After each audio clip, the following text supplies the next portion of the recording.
하나님은 보이지 않습니다. 그러나 그 하나님을 볼 수 있게 되어졌죠. 바로 예수 그리스도를 통해서입니다. 요한복음 1장 18절에 본래 하나님을 본 사람이 없으되 아버지 품속에 있는 독생하신 하나님이 나타나셨느니라 라고 말씀하십니다. 모세와 같은 위대한 선지자도 하나님의 뒷모습만 잠시 보았을 뿐입니다. 그런데 2000년 전 팔레스타인 땅에 하나님이 육신의 몸을 입고 오셨습니다. 그리고 하나님의 정의, 하나님의 사랑을 보여주시고 우리 인간들을 얼마나 사랑하시는지를 보여주셨으며 또 우리를 향한 어떤 계획을 가지고 계신지 그것도 몸소 보여주시는 삶을 사셨습니다. 결국 우리의 구원을 위하여서 십자가에 못 박혀 돌아가셨죠. 예수님이 이렇게 이 세상에 오심을 통해서 손으로 잡을 수 없는 영원하신 그분이 만질 수 있는 육체를 입고 우리와 함께 하시는 정말 놀랍고 그런 신비한 사건이 있었던 것입니다. 이것을 성육신, 이를 성에 고기육 몸신 해서 영이신 하나님이 스스로 육신이 되어지셨다라고 말합니다. 우주를 창조하신 그분을 인간인 우리들이 직접 접할 수 있게 되어진 것이죠. 예수님은 죽음에서 부활하신 후에 승천하시어 이제는 다시 이곳에 계시지 않습니다. 그렇지만 예수님은 자신이 볼 수 있는 그러한 교회를 이 땅에 세워놓고 가십니다. 그리고 고린도전서 12장 27절에서는 너희는, 이것은 교회를 말합니다. 너희는 그리스도의 몸이요 지체의 각 부분이라 라고 말씀하십니다. 그리스도의 몸이라 함은 교회를 통해서 그리스도가 다시 가시화되어진다라는 뜻이죠. 그래서 세상은 교회를 통해서 예수를 봅니다. 그래서 교회는 또 다른 의미에서 성육신입니다. 예수님은 안 계시지만 이제 교회가 하나님의 살아계심을 이 세상에 보여주고 증거하게 되는 것입니다. 예수님은 눈으로 볼 수 없지만은 예수님이 함께 하고 계시다라는 것을 교회 안에 또한 예식으로 우리에게 보여주신 것이 있습니다.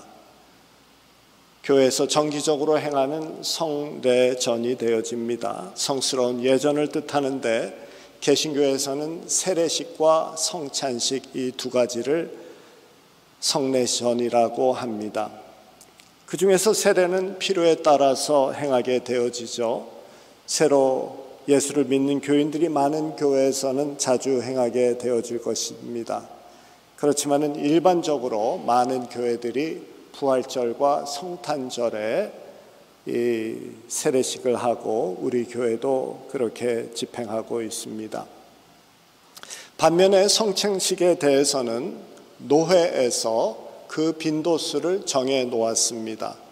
적어도 1년에 4번 이상을 하라고 정해 놓습니다. 그래서 우리 교회에서는 영어 목회, 한어 목회가 한 교회로 나아가기 때문에 합동으로 1년에 4번의 성찬을 합니다.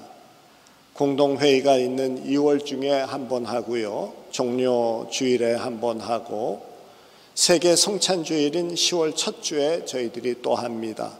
그리고 한 해를 보내면서 그 해 마지막 주일에 또 합동으로 성찬을 합니다. 그리고 많은 성도님들이 알지 못하시지만 매달 마지막 토요일 아침 예배에 저희들이 성찬이 있습니다. 그래서 우리 교회에서는 1년에 총 16번의 성찬이 베풀어지고 있는 경우다라고 보면 되겠습니다. 우리 교회는 다른 교회에 비해서 성찬 예식을 많이 하는 경우이죠. 그렇게 많은 이유는 성찬이 그만큼 귀하고 복된 시간이기 때문입니다. 신학적으로 보면은 성찬은 다음과 같이 정의되어져 있습니다. 불가시적 은총의 가시적 형태. 말이 어려운 것 같지만은 앞에서 말씀드린 것 그대로입니다. 보이지 아니하는 하나님의 은총이 보이는 형태로 드러나게 하는 예식이다라는 말씀이 됩니다. 성찬에서 나누는 빵과 잔이 그렇습니다. 우리는 성찬을 나눌 때 오늘 말씀에 있는 것과 같이 이것은 너희를 위한 내 몸이니 이것을 행하여 나를 기념하라 라고 하는 말씀과 함께 빵이 주어집니다. 떡이 주어집니다. 그리고 또한 25절에 있는 말씀과 같이 이 잔은 내 피로 세운 새 언약이니 이것을 행하여 마실 때마다 나를 기념하라 라고 하면서 이 구원의 잔을 나눕니다. 성찬에서 받는 빵은 예수 그리스도의 몸이 그 빵을 받아 먹는 그의 안에 이렇게 들어가서 예수 그리스도와 함께 한다는 의미가 담겨져 있습니다. 마찬가지로 우리가 잔을 받을 때 그 포도즙은 예수 그리스도의 그 보혈의 십자가를 의미하며 그것을 받아 마심으로 우리가 구원의 백성들 되어짐을 예수 그리스도와 함께하고 있음을 의미하고 있습니다. 그래서 하나님의 본체 되시는 예수님이 육신이 되어서 우리와 함께 거하셨던 것과 같은 그러한 성육신 사건이 이 성만찬, 예수님께서 빵과 포도주를 나누는 그 사건을 통해서 우리 존재에 깊숙이 거하시면서 함께하는 사건으로 상징되어지는 예식입니다. 눈으로 볼 수 없는 하나님의 은총을 몸소 느끼고 깨닫게 되어지는 유식이 되어지죠.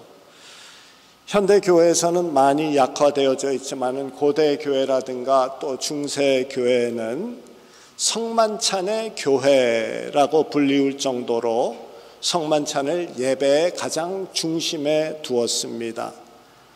예배 중에 가장 중요한 순서로 두었고 그래서 예배 때마다 성만찬이 있었습니다. 1세기 말과 2세기 초의 대표적인 교부가 되어지고 또한 순교자이신 이그나티우스라는 그 분은 성찬식의 빵과 잔은 불멸을 주는 약이자 영적 악의 해독제다라고 하였습니다.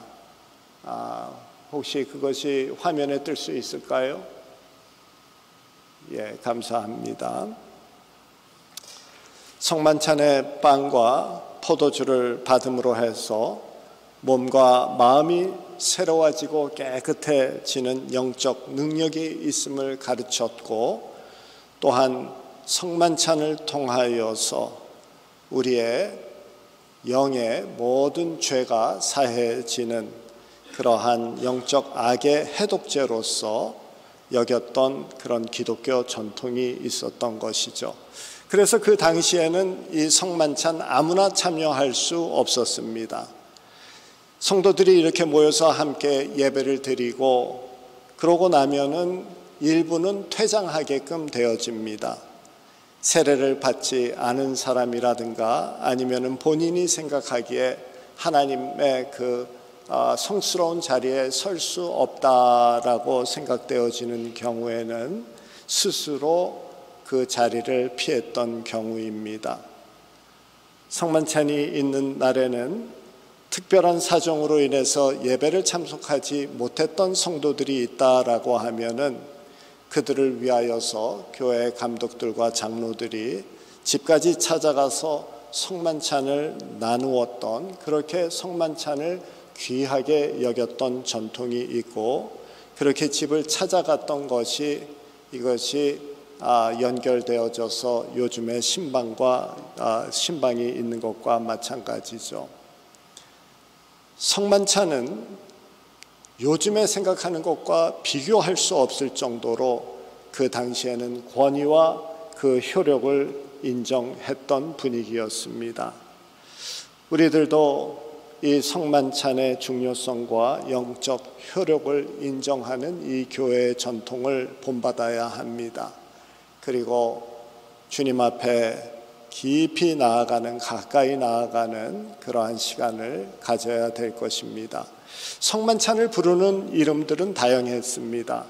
하나님의 은혜에 감사하는 자리다라고 해서 유카리스트라고 불렀습니다. 또한 하나님의 신비한 은총을 누리는 자리다라고 해서 신성한 예식, Divine Liturgy라고 또 불렀습니다. 가톨릭 교회에서는 매일 미사가 있었습니다.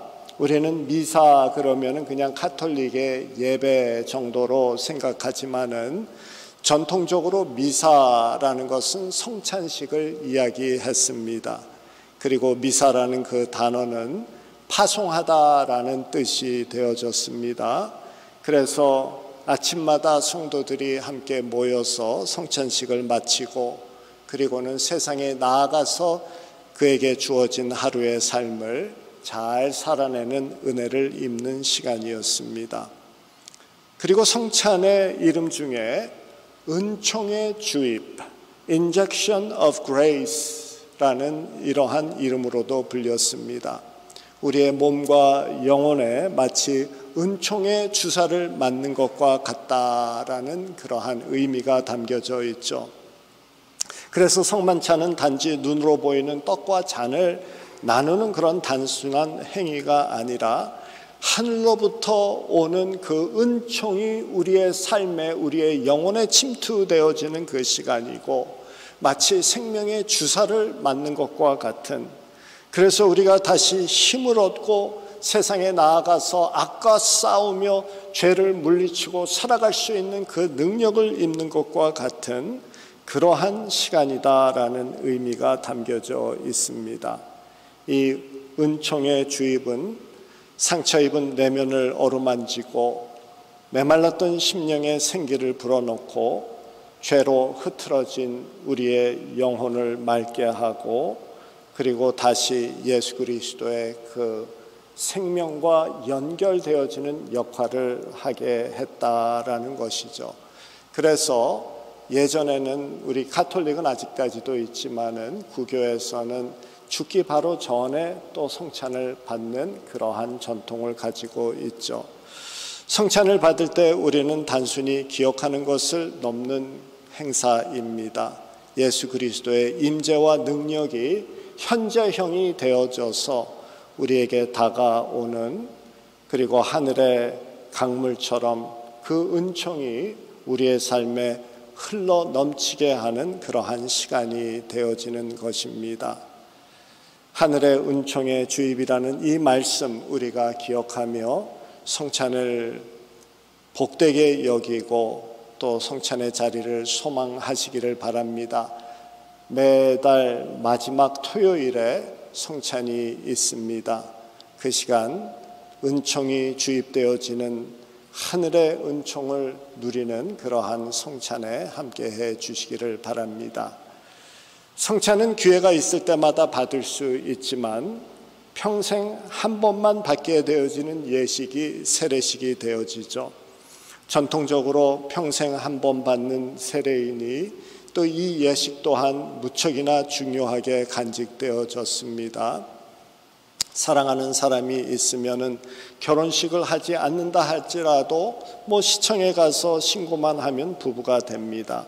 그럼에도 불구하고 결혼식을 하는 것과 같이 세례식 또한 그렇습니다. 내 마음이 예수 그리스도를 구주로 영접하는 그 믿음이 있으면은 하나님의 백성이 됩니다. 그래서 세례가 구원의 조건은 되지 않지만 세례식은 중요한 예식으로서 우리의 사랑과 헌신과 주님이 우리의 주인 되어지심을 고백하는 그러한 시간이 되어지고, 그래서 모든 성도들이 함께 우리가 그 셀러브레이트하는, 축하하고 축복하는 시간이 되어집니다. 우리가 교회에서 우리 자녀들을 세례 줄 때 또 입교할 때 교회가 전체 함께 나서서 이렇게 기뻐하듯이 그렇게 하는 것이죠. 고대 기독교 문서를 연구한 학자들에 의하면은 일반적으로 부활절 저녁 시간에 세례가 행해졌다라고 합니다. 그 저녁 시간이 되어지는 이유는 그때 당시만 하더라도 하루 종일 다 일을 하고 모일 수 있는 시간이 저녁이기 때문에 그랬던 것이고요. 그런데 부활절에 늘 전통적으로 이 세례식이 행해졌습니다. 세례식이 행해질 때에는 우리의 삶에서 역사하고 있는 마귀 추방 의식이 먼저 행해집니다. 예수를 믿지 않는 자들의 삶에 늘 악한 세력과 그 유혹이 따르고 있음을 알기 때문입니다. 그래서 그들을 먼저 추방하는 그러한 예식이 있은 후에 그리고는 선포를 합니다. 선언을 하죠. 그래서 세례식에는 전통적으로 당신은 사탄과 그 모든 행위와 속임수를 거부하시겠습니까? 라는 질문이 있고 또 다른 질문은 당신은 이 세상의 악한 권세와 허망한 영광과 죄의 유혹을 거부하시겠습니까? 라는 질문이 있습니다. 요즘에는 이렇게 질문으로 대신되어지지만은 예전에는 마귀를 추방하는 그러한 예식으로 의식이 세례식 바로 전에 있었던 것을 기억하면 좋을 것입니다. 왜 그러냐면은 우리의 삶에는 악한 세력, 사탄, 마귀의 세력이 늘 있다라는 것을 인식하고 그것을 거부하며 하나님의 백성으로 살아가겠다라고 선포하는 것이 바로 이 세례식이기 때문입니다. 이렇게 질문에 대한 답이 있은 후에는 성부, 성자, 성령의 이름을 부르면서 흐르는 물에서 3번 담기어지는 세례식을 행합니다. 물론 요즘에는 흐르는 물에서 행하지는 않죠. 침례교회에서는 침례 그런 담아놓는 그런 곳이 있어서 거기에서 하고 다른 교단에서는 그냥 세례수를 머리에 뿌리는 것으로 시행을 하고 있습니다. 그런데 그 의미는 동일합니다. 골로새서 2장 12절의 말씀과 같이 너희가 세례로 그리스도와 함께 장사되고 또 죽은 자 가운데서 그를 살리신 하나님의 역사를 믿음으로 말미암아 그 안에서 함께 일으키심을 받았느니라. 세례는 그리스도와 함께 죽는 것입니다. 그래서 물속에 들어갈 때 이것은 죽는 것을 의미합니다. 옛사람이 장사되어졌음, 이것을 말합니다. 이 장사되어졌음은 죽었을 뿐만이 아니라 장사되어져서 이 땅에서 완전히 사라졌다라는 의미가 담겨져 있습니다. 그리고 물에 올라오는 일은 새로 태어남을 의미하는 것이죠. 이제 하나님의 자녀로서 새로운 정체성을 가지고 살아가는 것이다 라는 의미가 담겨져 있습니다. 성례전의 의식에 대해서 오늘 우리가 신학적인 의미와 또한 전통적 역사적 그러한 내용을 나누면서 간단하게 말씀드린 이유가 있습니다. 현대 교회의 예배에도 이러한 거룩함과 영적인 신비 그리고 이 무게, 이 영광 이것이 회복되어져야 되기 때문입니다. 우리의 영혼을 채우고 우리를 감동하는 이러한 신비한 은혜를 경험하게 하는 이러한 시간을 우리가 귀하게 여겨야 됩니다. 하늘로부터 우리에게 오는 은혜, 예배 가운데 주겨진 것 우리가 누려야 되기 때문입니다. 설교도 마찬가지로 하늘로부터 은혜를 체험하는 시간이 되어집니다. 설교 현장은 하나님의 말씀이 성육신 되어서 인간의 귀에 들리는 시간으로 이해를 했었습니다. 그런 의미에서 성례라고도 할 수 있습니다. 여러분들의 우리 예배 순서를 보면은 다른 모든 것들은 우리가 하나님 앞에 올려드리는 것이 됩니다. 반면에 마지막 축도 시간과 또한 설교만은 하나님의 말씀이, 하나님의 축복이 우리에게 주어지는 시간입니다.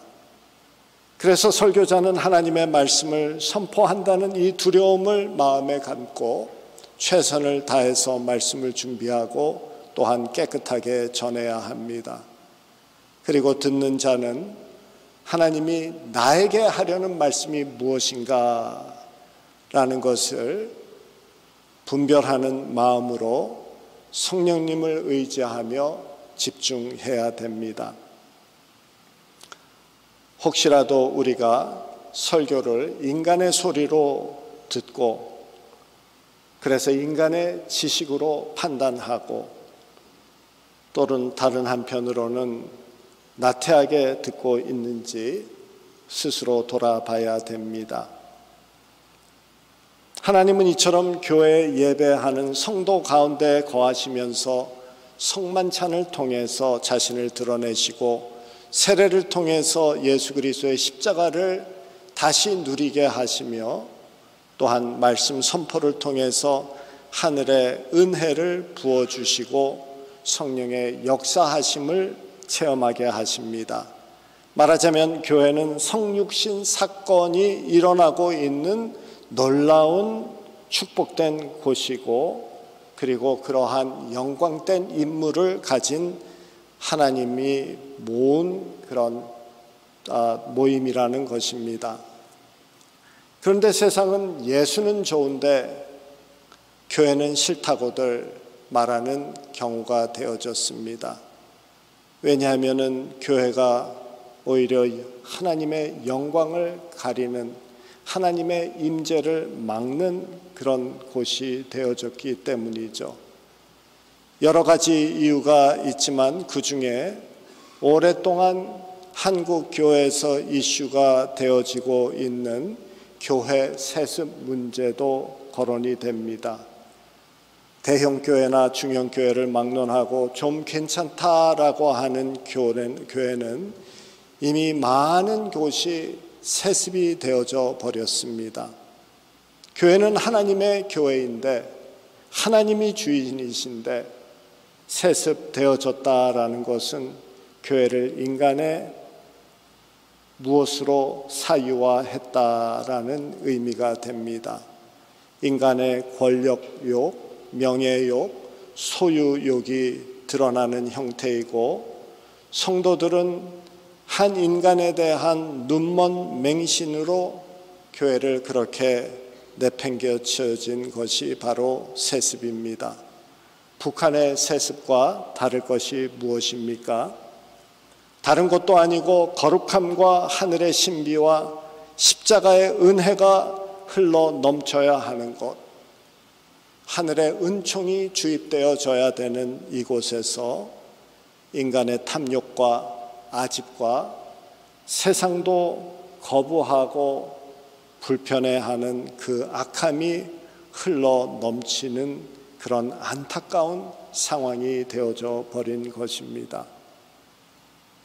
그럼에도 불구하고 교회는 아름답습니다. 그럼에도 불구하고 교회는 위대합니다. 왜 그러냐면 하나님이 택하신 곳이기 때문입니다. 하나님이 자신을 세상에 드러내는 수단으로 이 교회를 세우셨기 때문입니다. 그리고 성령 하나님께서 함께 하시기를 원하는 거처이기 때문에 언제든지 회개하고 돌아서면은 탕자를 받아들이는 아버지와 같이 늘 교회를 품으시고 세우시고 하나님의 도구 삼아 주십니다. 연약하고 부패하기 쉬운 존재들이지만은 하나님은 우리를 통해서 하나님의 영광을 드러내시기를 기뻐하시고 또 그렇게 정하셨습니다. 오늘 말씀을 맺도록 하겠습니다. 어두운 세상에서 그리스도의 빛을 어디서 볼 수 있겠습니까? 주님은 교회가 예수 그리스도를 그 사랑과 그 영광을 드러내는 곳이 되기를 원합니다.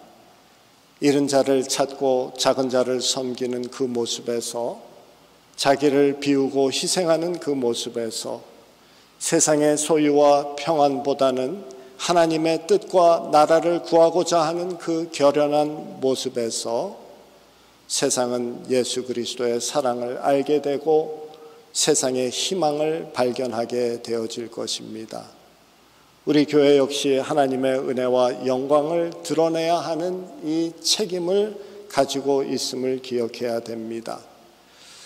어제 아버지의 마음 사역에서는 우리 성도님 가운데 이렇게 쌀을 도네이션을 해 주셔서 저희들이 쌀을 섬기시는 분들이 이렇게 잘 지플락에다가 넣으셔서 이렇게 우리 샌드위치와 함께 곁에 두었습니다. 사실 지플락에 이렇게 들어가 있는 그 쌀 누가 가져갈까라는 그런 생각을 안 한 것이 아니었죠. 그런데 오시는 분들이 감사하는 마음으로 하나씩 다 가져가시더라고요. 그것을 보면서 참 제가 회개도 했고 또한 하나님 앞에 감사하는 마음도 있었고 우리가 정말 이렇게 필요한 사람들이 많은 곳이구나 라는 생각을 가졌습니다. 우리 교회를 통해서 하나님의 임재가, 하나님의 사랑이 가까이에는 우리 주위에 있는 사람들에게, 멀리는 땅끝까지 드러나지기를 바랍니다. 우리 교회는 하나님의 임재가 체험되어지는 곳이고 하나님의 백성의 정체성이 날마다 확인되어지는 곳이며 깨끗한 말씀을 통해서 하늘의 음성을 듣고 행하는 교회가 되기를 원합니다. 그리하여서 우리는 이 거룩한 부르심을 소중히 간직하고 세상 속에서 우리를 부르신 그 뜻대로 빛과 소금으로 드러나는 아름다운 교회가 되기를 원합니다. 주님께서 우리 모두에게 하늘의 은총을 날마다 주입하시어서 우리의 영혼과 육체에 새 힘을 부어주시고 하나님이 하나님 되심, 그것을 드러내는 우리 교회가 되어지기를 예수 그리스도의 이름으로 축원합니다.